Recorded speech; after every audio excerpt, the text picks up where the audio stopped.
time for the Property Podcast, where every week tens of thousands of property investors, new and experienced, join together to get news, knowledge and laughs at our expense. With me, Rob Bence. And me, Rob Dix.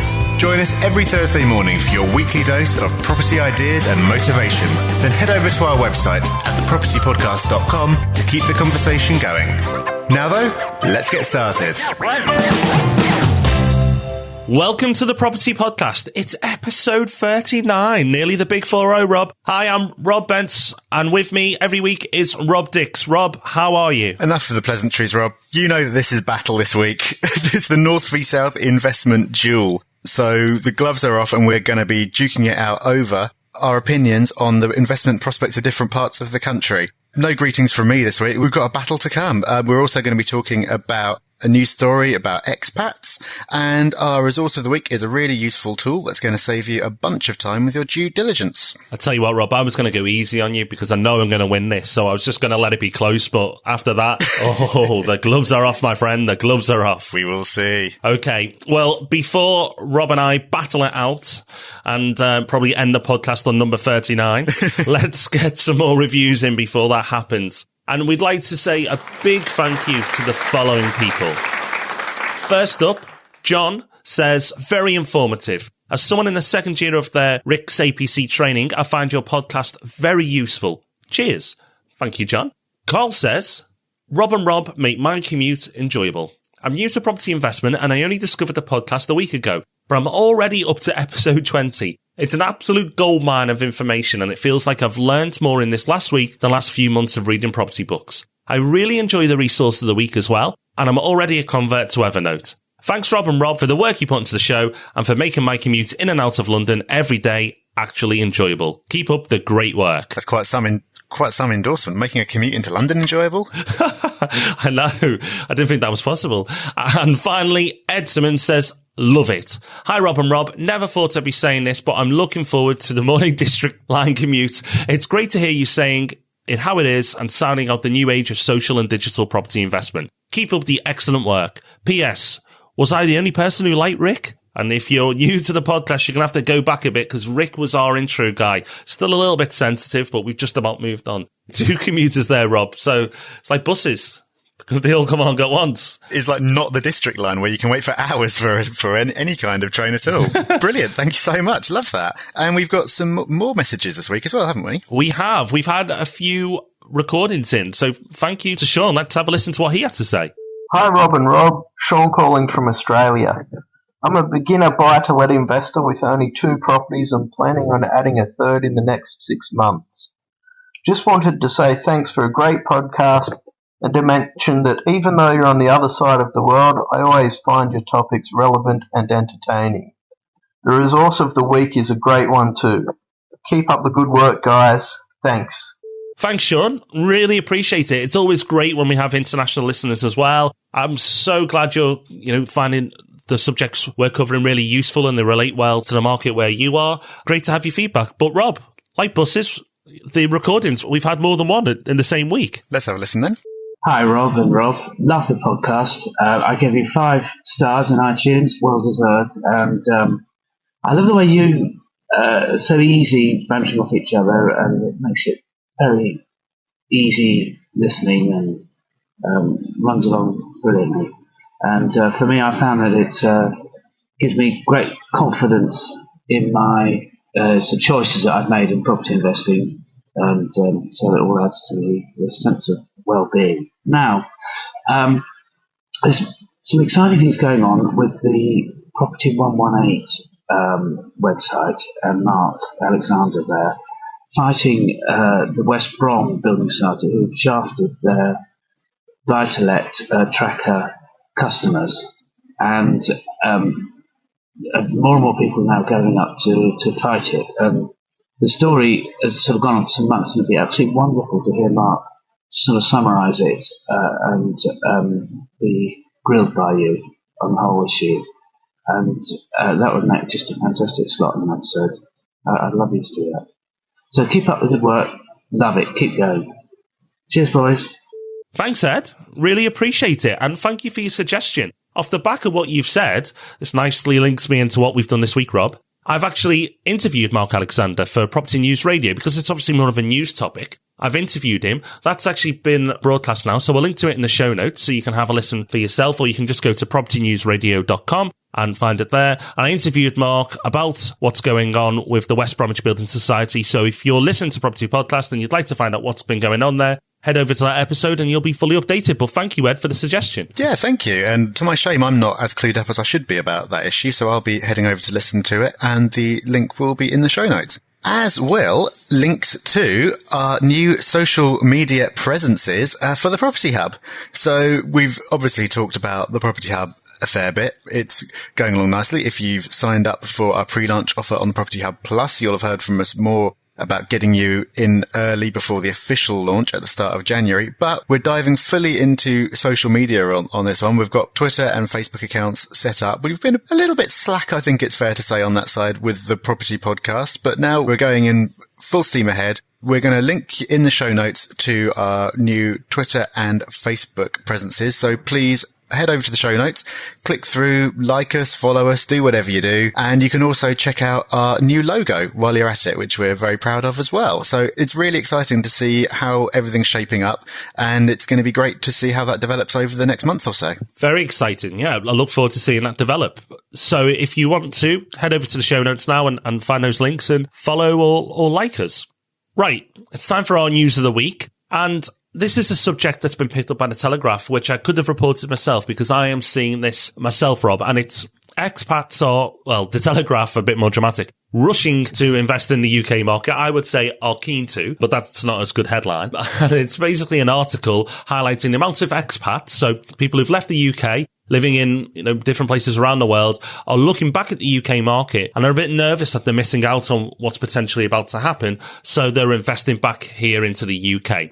And it quotes different brokers. It looks at different case studies of people and what they've done and where they've invested. So I thought it was a really interesting article and one to put in the show. It is really interesting just because it shows how far perceptions have changed since we started back in episode 1 and it was all doom and gloom. And now we get to episode 39, like not even a year later. And perceptions have just changed so much. And so according to the Telegraph, it's now people are thinking, well, we're going to want to move back to the UK at some point, but prices are going to rocket. People are predicting 25% growth in the next 5 years, et cetera, et cetera. So we need to lock it in now. And so the Telegraph's saying that people are either investing in property for themselves or they're buying something for themselves with an eye for the future and renting it out in the meantime. Does that chime with what you've seen in your business, Rob? Absolutely. There's that. So there's people who are just looking for one investment, just so they've got someone who invested in the currency, so they're not left behind. You got people building out big portfolios, and it's all around the world. There's Singapore, Australia, Hong Kong, UAE, South Africa. There's people from all over who are investing. Expats from all these places. So it's really interesting to see the time differences, especially in Australia at the moment, makes it a little difficult. But we've had several people invest from Australia in the last 2 months. 3 or 4 people from Australia have invested with RMP. And one of them I spoke to, and it's quite interesting, Martin, and he's got a blog, which I'll mention in the resource of the week in the coming weeks. But one of the things we had a chat about was the look at how the Australian dollar has been so strong and how the UK pound is so weak and how that is probably unsustainable and will start to flip on its head and go back the other way. So he's been moving all his money back into British pounds and is going to continue to live in Australia, but then feels that we'll go through another cycle where the pound will end up a lot stronger than it is now. The Aussie dollar will start to look cheap again, and then he'll reverse back again. Very interesting strategy. I really enjoyed that conversation. Some people are just in there because they plan to move back one day, or they just want a foot in the door because they can see things moving again. But really interesting article. Sounds like you're going to have to start working shifts at this rate. Do the night shift one day for the Aussies and day shift the next. Or just work long hours. Yeah. If you could see the bags under my eyes, you know I'd be doing. Oh, violin time, everyone. Violin time. Right. But I need to be fresh now, Rob, because we have a battle. It sounds like you're making excuses already. So this week, it's the North v South investment duel. We've had one of these battles before, and it was one of our most popular episodes. That was Landlord v Investor. This time it's North and South. This has come about because we always say, we've said loads of times in this podcast, that you don't have to invest near where you live. You can invest wherever you like. And that opens up a big question. It's like, if you can invest anywhere, where should you invest? Rob spoke about the North v South debate on Property News Radio recently, and we've seen it mentioned in other places as well. So we thought that we'd go head to head to fight each area's prospects for investment. So I am, of course, going to be representing the South. Rob B is going to be representing the North. And we're going to be using some numbers in this, which we've taken from a Money Stepper article that we've mentioned before. So thank you to Graham from Money Stepper for putting together a really useful analysis. We're going to be linking to that in the show notes. Before we get started, all we need is one brief caveat, because when people say North v South, a lot of the time what they really mean is London v not London. In the course of this, we're probably going to be talking about some numbers that refer to London as if it was the South. That's not that we've forgotten the rest of the country exists. It's just that if we don't do that, it means that we have to have debates about where the North actually starts. And, does the West Country really follow the same pattern as London and all that kind of thing. So the direction of the effect is always going to be the same, even if the actual numbers that we talk about are different, because we're talking about London rather than the South per se. So with the ground rules established, we've got 5 rounds coming up where we're going to talk about the prospects of the North v the South across 5 different possible measures. Are we ready to go? Touch gloves, Rob. Touch gloves. Seconds out. Round 1. Let's go. So round 1 is yield. So Rob, do you want to throw the first punch in this one? Oh, and this is a big punch, Rob. This is a big punch. Yields in the North are much higher. That's a fact. The yields in the North, you can get, depending on the type of property investment you go for, 10% plus yields, sometimes even on a single let. Whereas in London, you'd be lucky to get 6% because property is so much more expensive to buy. I've looked at properties in the North, which were a quarter of the price of a property in London and gave a better cash flow. So a quarter of the price and gave a better cash flow. How is that possible? It's ridiculous, but it's true. The yield in the North is far higher. Rob, go back to your corner. I've won this round. I am going to save my energy. It's for future rounds. It's hard to argue with this one. The only thing that I could say, if I'm going to try and swing a bit of a blow in return, is that you could say that the yields in the North are a bit more leaky. So on paper, it looks like you've got this yield, but the demand could be less assured. We're going to talk about demand in a future round. So that could mean that by the time you've factored in higher voids, the yields are a bit more similar than they first look. But I think you've won this one. I think so, Rob. A quarter of the price and a better yield. I think that's all I need on that one. So that's 1-0 to the North. But round 2... Oh, sounds good. Say it again, Rob. I'm not going to say it. I reckon I can claw this back easily. So round 2, recent investment performance. I reckon this round is an easy win for me because since the start of 2009, London prices have increased by 2.2% per year above the rate of inflation. Outside London, they've fallen by 2.9% per year over the rate of inflation. But if you're buying in London, that is a recession-proof asset. If I sold my portfolio in the South right now, I would be richer than I would have been if I'd sold up in 2009. And if you've got your portfolio in the North, you'd be poorer. That is an easy win. Oh, hold your horses. Okay. But it can't carry on forever, Rob. London is overheated. I think most people would agree with that. It may have a few more years to run, but it's starting to get, or already is in some areas, ridiculously unaffordable. It can't keep growing at that rate. When nobody can afford a 1-bed flat, when there's 2 incomes, so 2 professional couples with very good jobs, if they can't buy a 1-bed flat in zone 1 or 2, that's just not sustainable.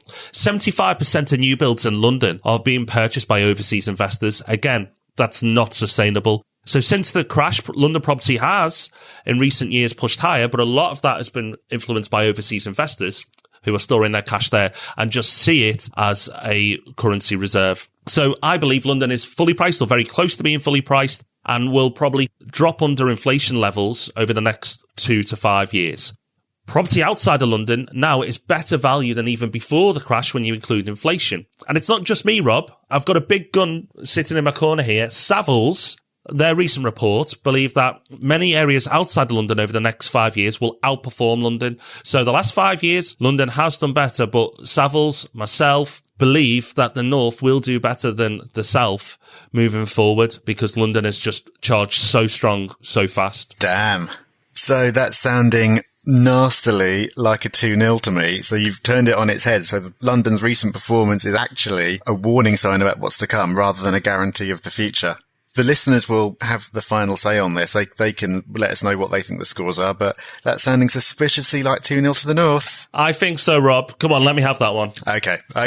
But I reckon I can claw this back. We'll see. Okay, so round 3, prospects for capital growth. So I'll go first on this one as well. Capital growth in London has averaged 2.9% above inflation per year since 1975. So that's the average figure. If you take all the years since 1975, on average, London properties beaten inflation by 2.9%. Outside London, capital growth has been half of that. It's been only 1.5% above inflation. 1.5%, not bad at all. It's an inflation-beating asset, but only half of what you get in London. Obviously, you don't know that that's going to continue, but it seems likely that it's going to continue. It's been the same since 1975. Why should that change now? So if that's true, then your higher yield, you can feel smug about that now, but that's going to be wiped out, more than wiped out, by my higher capital growth in the years to come. So yield is not the only game in town. And if I'm going to get double the growth, then I'll come out ahead. So come on. But Rob, come on.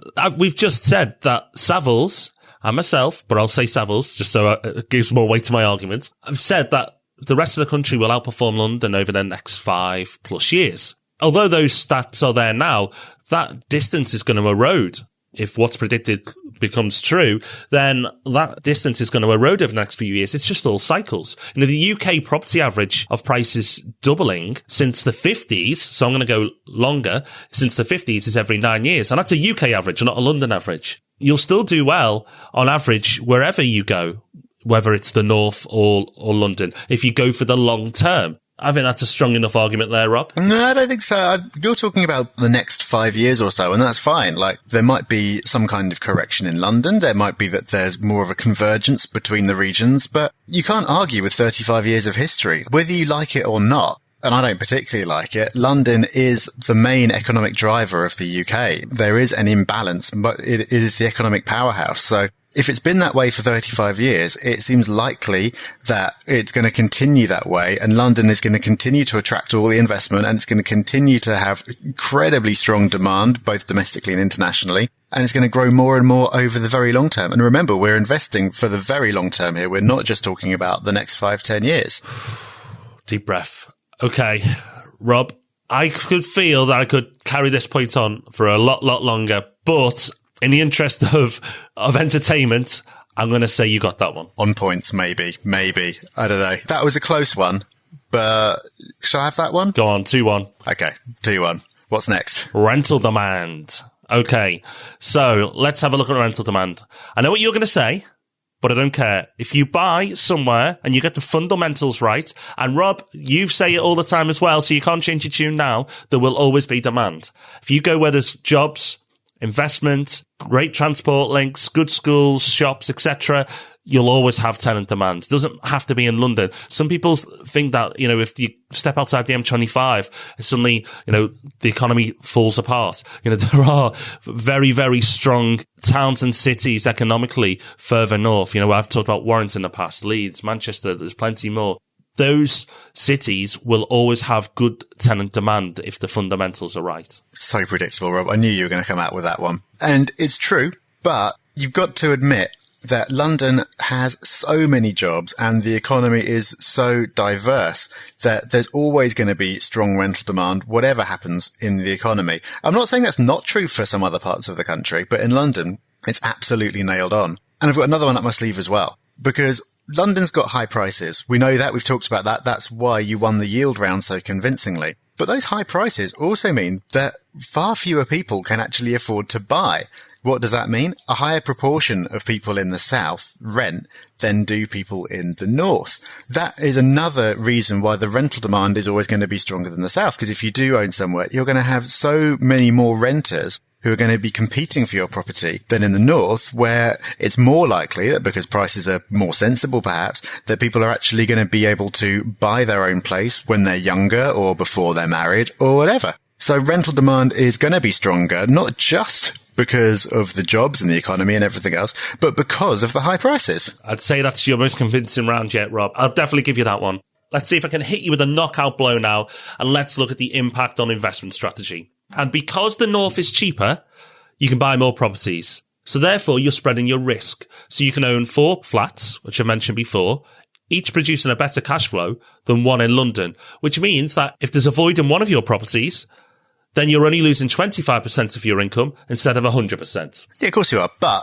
you've also got more costs and more work, right? So if you've got 4 properties, that's 4 service charges, 4 boilers that can blow up, even silly things like 4 gas safety checks each year and 4 sets of tenants who can call up complaining about stuff. You've just got 4 times the work. All right, Rob, you've been one of these people who said, let's not get negative. And you can set your portfolio up that doesn't give you lots of hassle. And I know that if you set things up right, you're highly unlikely to have all those problems. And you can outsource all that. Plus, when you said costs, remember, 4 flats all giving, or 4 houses all giving a better cash flow than 1 property in London. So it doesn't matter what your costs because your income's more. You've got 4 sets of fees when you're buying, and every few years you've got 4 lots of mortgage arrangement fees. So you're going to see that your yield gets eaten away by all these extra costs. And if you factor in the higher chance of voids, if you buy that argument, then okay, you've got all this extra income, but that's been constantly eroded by voids, by expenses, by repairs,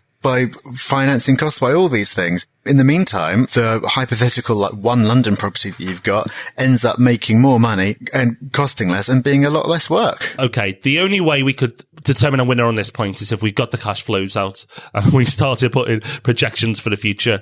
But as this is a 30-minute show, not a 3-hour show, we're going to have to grudgingly call that one a draw, that round. So where does that put us? Well, if we're saying that the last one is a draw, then that means that we're tied overall. So I think that makes it 3-3. So I think that's a points decision, and we're going to have to throw it over to the listeners to decide the overall winner. Because really, that last round, it's a personal choice. Like, would you rather make £100 from 10 properties or £1,000 from 1 property? There's no real right answer to that. It's going to vary. So it's too close to call. We're going to have to throw it over. Yeah, listeners, please head over to the show notes, because Rob and I are not going to talk until next week until we have a defined winner. So please, can you head over to thepropertypodcast.com, go to episode 39, the North versus South Duel, and let us know what you think. But Rob, now the adrenaline's wearing off, I have to say that actually, and this is going to sound really fluffy and nice, but I'd actually do both, North and South.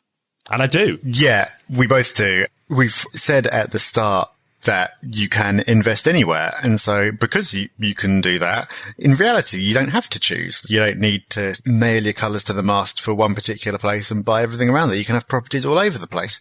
And that means that if you do believe that capital growth is going to be stronger in the south, you can have properties in the south. You can have ones up north for the yield. In fact, I think in reality, our views are closer together than we've suggested. Trying to prepare for this battle has been really useful because it's made me consider the case for the South in ways that I hadn't before. But in reality, it's just not a choice that you've got to make. If there are positives for investing in all sorts of different areas, just invest in all sorts of different areas. Absolutely agree. But that said, let the listeners decide. So go to the show notes and let us know what you think.